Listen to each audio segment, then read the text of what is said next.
Minsan talaga sa buhay natin 'no, dadaan din tayo sa point na tinatanong na natin si God kung bakit ang dami nating pinagdadaanan. Ako, yung pinakaunang natanong ko siya was nung magkasunod akong nanganak ng premature.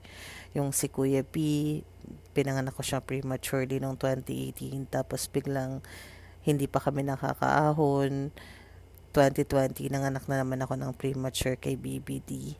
So, talagang question ko na siya noon. Pero right after that, like a blessing, nagkaroon ako ng freelance work. So, parang okay na, naging okay na kami.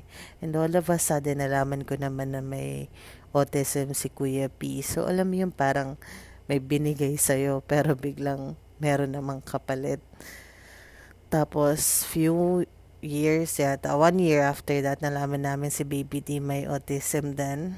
And then, few months after ko nalaman yung kay Baby D, nagkaroon kami ng sobrang bigat na problema ng asawa ko.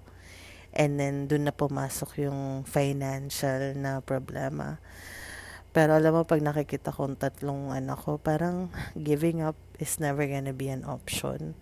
Parang kapag gusto kong ma-depress, hindi ko kayang magawa kasi wala akong choice kundi lumaban for them. And especially na I have 2 kids with autism.